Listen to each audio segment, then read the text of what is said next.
Hello, welcome to another episode. Today I have this big man. This guy is Anthony. He's our senior technician. And behind us is an 80 kilo DAF capacity mixer. Today we have two goals. One, we want to show you what's inside this mixer, the 80 kilos capacity. And secondly, we'll show you some tips on how to solve some of the small challenges that you can encounter with this machine. So without further ado, let's start. So it's very simple. You can see it has two motors. One motor drives the arm, the other one drives the ball. This allows for automatic speed transitioning and all those features that you need in a mixer. So let's see inside, open how it works. Okay. So this is a simple structure. We have the motor, which has a shaft. This shaft drives the belt, okay? This belt drives this pulley, okay? Then I want you to come this side because this pulley now takes its power to this shaft. Then this shaft drives the arm, mixing up. So let's see. I'm switching on.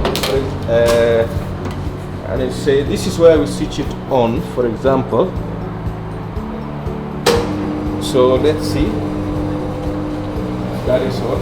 So from the motor, okay, electric power goes to the motor rotates this shaft rotates this belt rotates this pulley rotates this shaft, and this shaft rotates the mixing arm.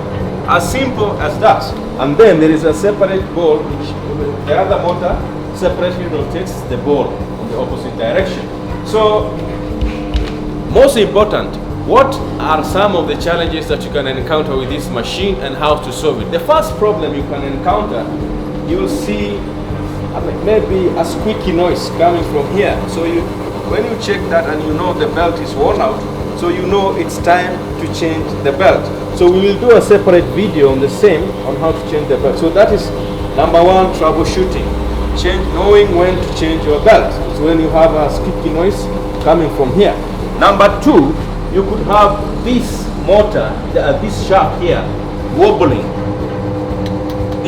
Remember, this connects to the big pulley, okay, which connects to the motor and so on and so on. So when this is wobbling, it means its bearings are worn out. Inside here, we have some bearings because that shaft extends all the way to the big pulley.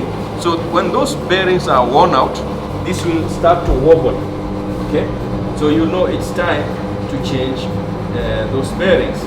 This mixing arm, okay, as you can see below, let me just stop the machine. Below it, there are 3 Allen key screws. So when these are loose, you use an Allen key here for these 3. When they are loose, this mixing arm will start to wobble, to play, to hit the ball, boom, boom, boom, because it's not straight. It will start to hit the ball. At this time, the only thing you do, the solution to that, is just tightening these 3 Allen screws with an Allen key. And most important, sometimes we have cases whereby the ball itself starts to wobble. It means below the ball there is some bearings inside here which control the movement of this ball. So when these bearings are worn out in one way or another, this ball will start to wobble. At that point, you know it's time to change the bearings, but for the ball.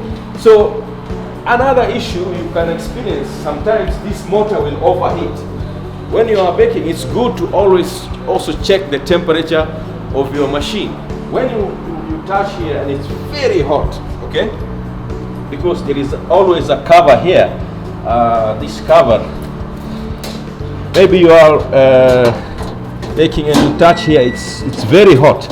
What that means is that there is a problem. Maybe the voltage is low or one phase is not available, such that the motor is straining so much such that it's overheating.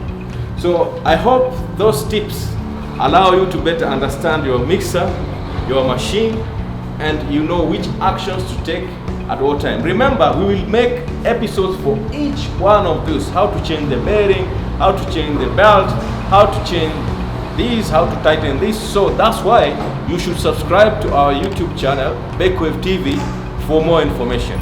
Thanks for watching.